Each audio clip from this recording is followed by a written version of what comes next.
A 30-year-old office worker is transported to another world and ends up marrying a 12-year-old wife.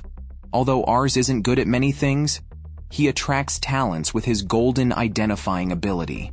After his father's death, he inherits the family head position at just 12 years old.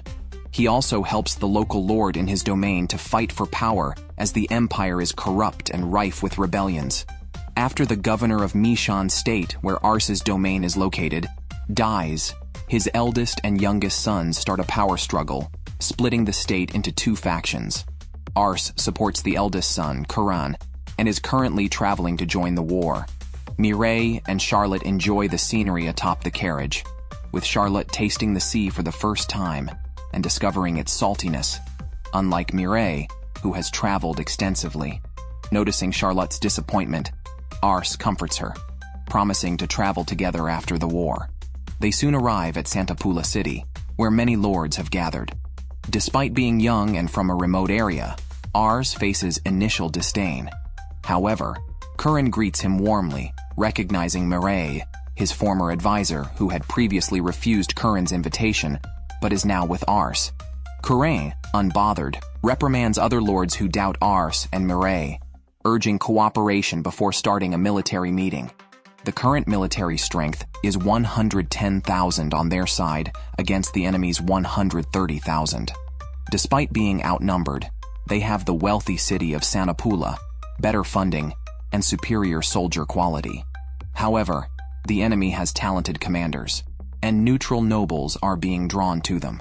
Curran aims to establish a new nation and wants to avoid spending too much time on his brother. Some lords suggest taking the economically strong but poorly defended city of Belzid to the east. Displaying their strength could shift the allegiance of nobles leaning towards the enemy. Most lords agree, but Ars's subordinates are visibly concerned. Mireille sarcastically criticizes the plan, insisting they would surely lose without proper knowledge of the enemy. She describes the younger son as a perfectionist and coward, who won't act unless victory is certain. She warns that attacking Belzid could leave Santapula vulnerable to a sneak attack. The lords were left speechless by her arguments. Curran also realized she made sense and asked if she had any suggestions. Mireille then passed the speaking right to Russell. Seeing a child like him, the lords scoffed, but Russell quickly proved them wrong. He first affirmed the strategy of taking Belzid, noting it would greatly benefit them, provided they kept Santapula well defended during this period to deny the enemy any opportunity. So, they could make the enemy believe that an attack from Alcantes would result in being sandwiched. In that case, they needed to first bring the state of Paradiro to their side. However, Paradiro, a state loyal to the royal family, would likely not assist them, given Mishan's known aspirations for independence. Russell suggested that using a mediator to negotiate with Paradiro would suffice, and his chosen mediator was the emperor himself. The current emperor had little real power, and his courtiers had led to the empire's corruption, so using bribes was feasible. Mireille agreed with this. Kuran chose to trust them and delegated the task entirely to Ars, arranging for his own retainer, Rummel, to assist. The other lords looked on unfavorably at Ars, but he had no choice but to accept the task. He had hoped to rely on Mr. Leeds as usual, but Leeds was unavailable this time due to severe racial discrimination in the capital. Mireille also excused herself from the negotiation. Now, who should they send to negotiate? Everyone had a suitable candidate in mind. Ars's fiancée, Lysia. Upon hearing that Ars was coming to visit, Lysia had been waiting since early morning. Ars had intended to discuss the situation with his future father-in-law, but Lysia pulled him inside, insisting on treating them well. After a hearty meal, she showed Ars around their estate. Lysia had always stayed at home, but since returning from Ars's, she had started interacting with the townspeople and made several friends. This earned her even more respect for Ars, who had kept the town safe. While speaking, Lysia began to confess her feelings and moved closer to Ars, startling him as he thought she was about to kiss him. Instead, Lysia just wanted to show him the flowers, many of which Ars had given her before. After the tour, Ars brought up the matter at hand. This required Lysia's father's approval, but Lysia said she wanted to make her own decisions, which is why she brought Ars here. Ars explained the situation, hoping Lysia would help them negotiate with the capital. Without hesitation, Lysia agreed. However, in exchange, she had a request for Ars, which he naturally could not refuse. Unexpectedly, Lysia proposed on the spot, hoping to marry Ars after the war. Although shocked, Ars felt her sincere affection and knew she truly loved him. Having been helped by her throughout, he had no reason to refuse. Ars didn't even want to wait until after the war and proposed to Lysia, hoping she would marry him now. The two confessed their feelings for each other. Ars also promised to protect Lysia during the war, and Lysia, overwhelmed with joy, cried. She vowed to support Ars as his partner until his dreams were fulfilled. Thus, the young couple engaged themselves without waiting for their parents' approval. Lysia's father was furious when he heard the news. His daughter was still so young, yet she was about to be married off to Ars, that rascal. However, he couldn't bear to see his daughter upset, so he agreed to the marriage and immediately announced a celebration banquet. As for the negotiations, they would wait until after the festivities. By then, there was news from the intelligence that Captain Pham had been tasked to gather. The person abusing the Emperor's power was Chancellor Shakma, so they just needed to target him. Ars and the others discussed the negotiation process. First, they would go to Santa Pula and ask Lord Curran to prepare a ship to the capital.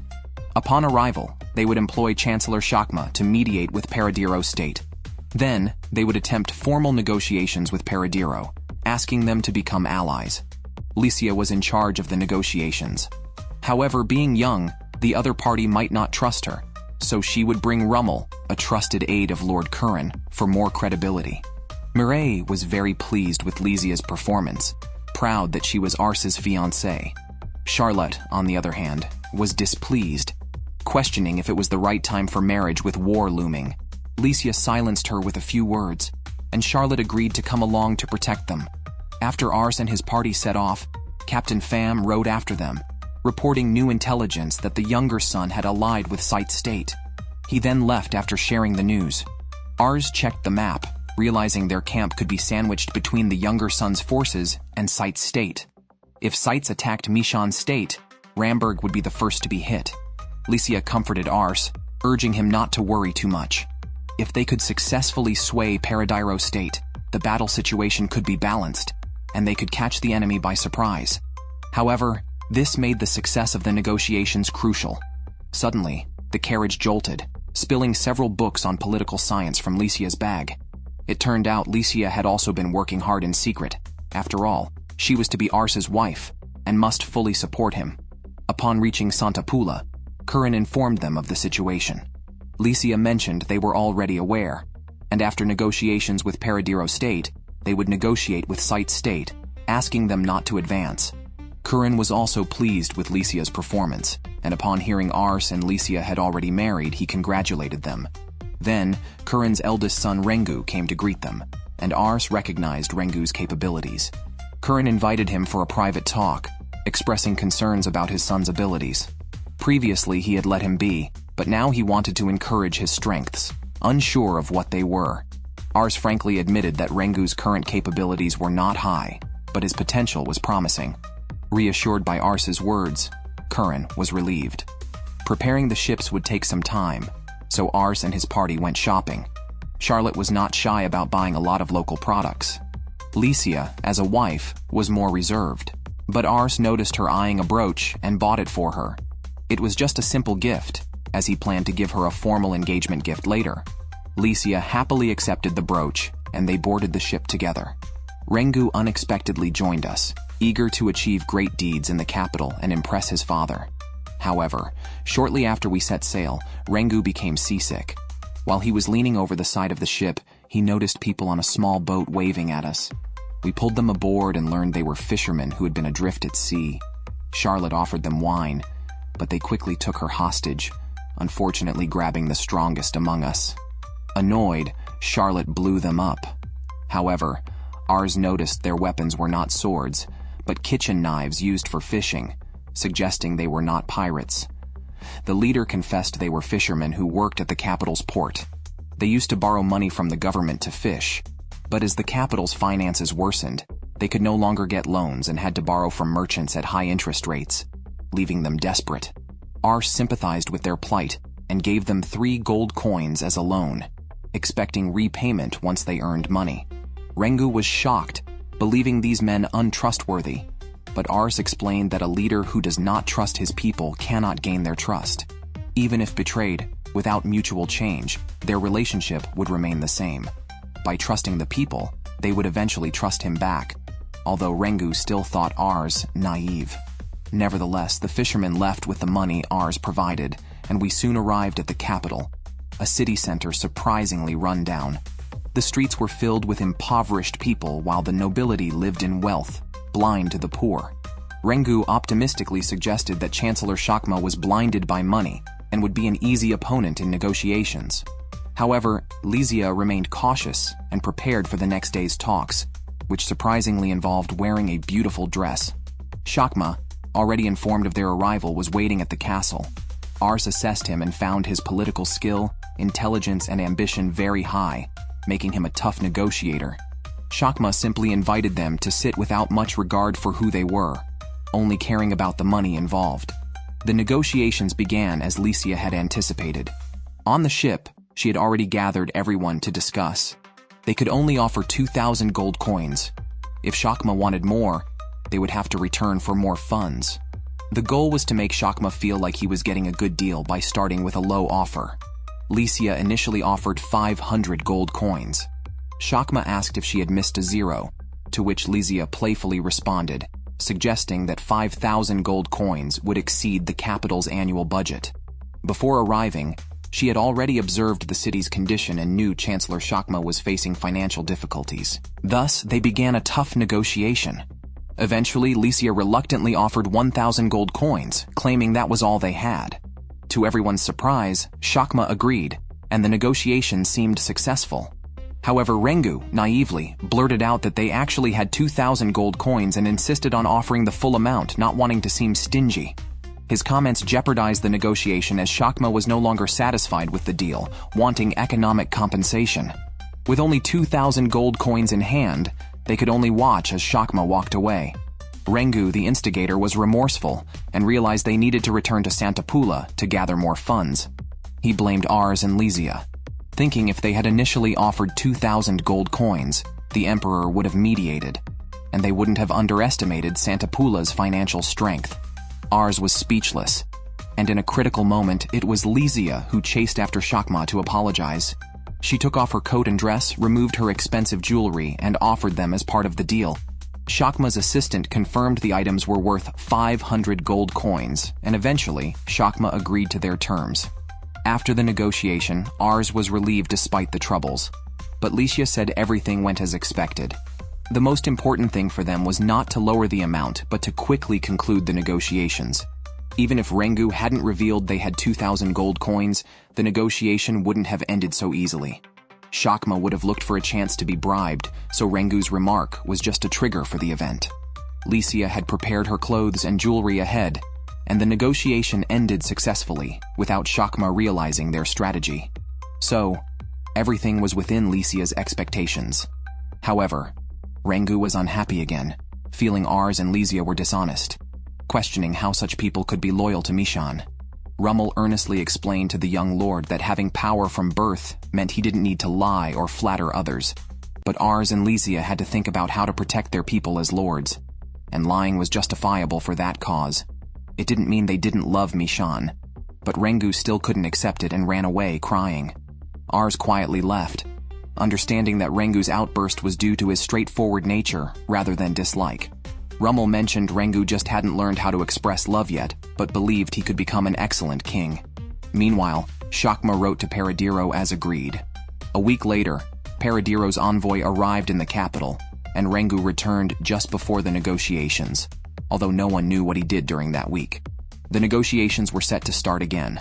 Before the negotiations began, Paradiro's diplomat first asked Ars if they were planning to declare independence, specifically requesting Rengu to answer. Surprisingly, Rengu, who had matured in just a week, did not rashly disclose Mishan's plans to form their own nation. Instead, he cleverly shifted the blame to their political enemy, Basamak. Even more unexpectedly, the other side believed him and expressed a willingness to ally with them, mainly out of respect for the emperor, with the diplomat shaking Ars's hand to formalize the alliance. This was largely thanks to Rengu. Rewinding to 1 week prior, on a rainy night, Rengu rushed to Lycia's door, bowing and apologizing. He realized he had almost ruined everything despite everyone's efforts, and had wrongly accused them of disloyalty to Mishan after hearing Rummel's words. Ashamed, he sought Lycia's advice on how he could be of help. Sensing Rengu's sincerity, Lycia allowed him to attend various banquets in the Imperial city. Given that he had openly spoken about sensitive matters during the negotiations with Shakma, everyone would see him as very honest. Thus, Lycia had Rengu spread rumors that it was Basamak's camp planning independence, which everyone readily believed. As Lycia expected, this preparation made the negotiations with Paradiro go smoothly, and Rengu learned a lot from Ars and Lycia, fully trusting them. Their journey was filled with laughter and joy. Ars and his group did not rush back to Santa Pula, but went straight to negotiate with Sites, persuading them to abandon their aggressive plans, successfully containing them. Upon returning to Santa Pula, they received news of the successful negotiations and Rengu's growth. Immediately, Rengu decided to go for training. As he turned, Ars saw new values in his abilities, which had all increased. Lord Curran was very grateful to Ars and his retainers, rewarding them with all the saved money. Ars's first thought upon receiving the money was to help repair the village wells and give his soldiers a raise, truly a lord who cares for his people. However, Curran then mentioned the upcoming war, planning to invade Alphada County and asking Rummel and Ars to command the entire army of Canary County to crush the opponent. Ars accepted this task, but it was his first time commanding such a large force. Charlotte, worried about the pressure on him, ran to comfort him, suggesting Ars could stay in the mansion and wait for good news. However, Ars could not simply leave everything to his retainers. He was mentally prepared for the challenge. Back at home, several individuals remained. Russell underwent Spartan training with Mireille, and after barely finishing, hurriedly asked Mireille to teach him tactics as agreed. But Mireille delegated the task to Leeds, mentioning Ars in front of him. Suddenly, Leeds panicked, fearing something bad had happened to Ars on the road and insisting he had to go rescue him. Russell urged him not to pressure Leeds with Ars's last request to take care of the mansion. When Ars and his group returned, he had just been mentioned, and they arrived home. During dinner, he shared their experiences in Santa Pula with Mireille and the others, and spoke of the imminent battle. They were preparing to lead the army the day after tomorrow, so he suggested that everyone rest well tomorrow. Since they would not see Lycia for some time, Ars spent the day touring their territory with her. The villagers, having heard about the war, gathered around them. They were not anxious, but concerned for Lord Ars, offering them lots of food and fruit. Before returning home, Ars visited his father's grave alone to talk about his recent experiences, as he was about to fight his first battle. He recalled being stopped by his father the last time he was set to go to war, and wondered if he now had the look of a warrior. Regardless, he resolved to fight for the land and its people. Unexpectedly, Leeds and 2 others also arrived, wanting to pay respects to the old lord before deploying. They assured the old lord that they would protect Lord Ars and were confident of victory. On the day of departure, Lycia handed Ars his sword, promising to guard their lands until his triumphant return. Once the soldiers from various territories had assembled, Curran raised his arms, instantly boosting morale. In his speech, he specifically mentioned Ars's contributions, noting how their situation had improved thanks to the efforts of Ars and his retainers. Seeing the soldiers' excited faces and enthusiastic cheers, Ars finally understood why his father had participated in wars that might lead to death. The companions who risk their lives together indeed provide a profound sense of security. Ars is about to enter his first battle, and his subordinates are worried. Russell catches up to share his thoughts on Canari's military tactics. This preparation should allow them to handle any strategy their opponents use. Everyone reassures Ars that he is not fighting alone. He has many comrades behind him. This boosts Ars's spirits, and he joins Lord Curran in a full military assault. However, upon reaching the city gates, they see a white flag, and the gates open willingly. Ars is confused, but Curran suggests the enemy might have lost the will to fight upon seeing their formidable strength. They expect no major battles before Belzed.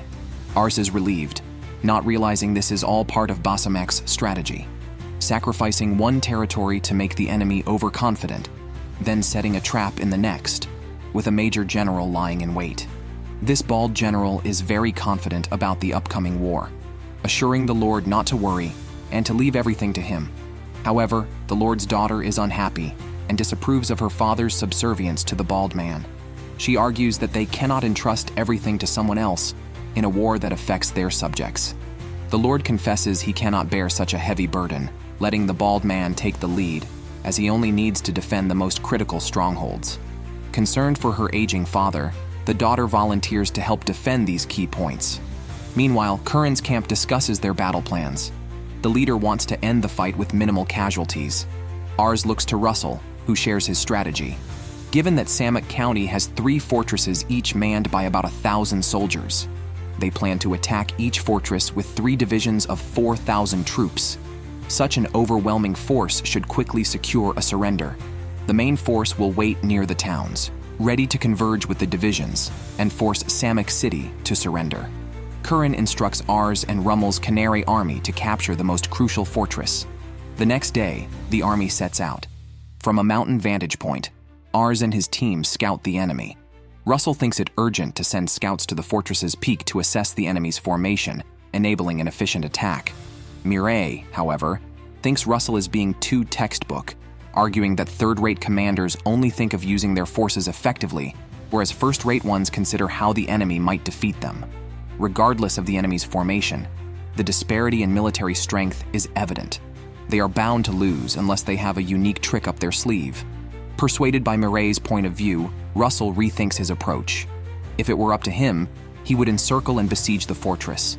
Indeed, enemy forces below are quietly observing them.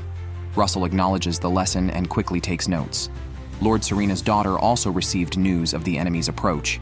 They immediately set up defensive barriers around the fortress, intending to hold the city.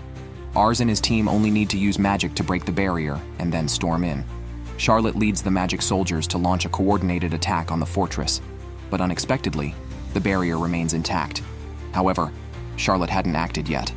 The magic she gathered created a tornado-like airflow, with flames bursting in the air. As Charlotte recited the spell, a massive fireball shot out and instantly shattered the barrier. However, just as everyone was preparing to attack, the barrier miraculously restored itself. Mireille recognized this as a repair spell, indicating a powerful mage on the other side, seemingly eager to challenge Charlotte. When it comes to magic, Charlotte has never been afraid of anyone. The other soldiers began collecting magic potions, preparing for a prolonged battle. Serena knew their intentions but remained calm, as they didn't need to win, just wait. Indeed, a magic soldier soon received a message from a scouting unit at the foot of the mountain, reporting about 1,000 enemies approaching, just as Russell had predicted.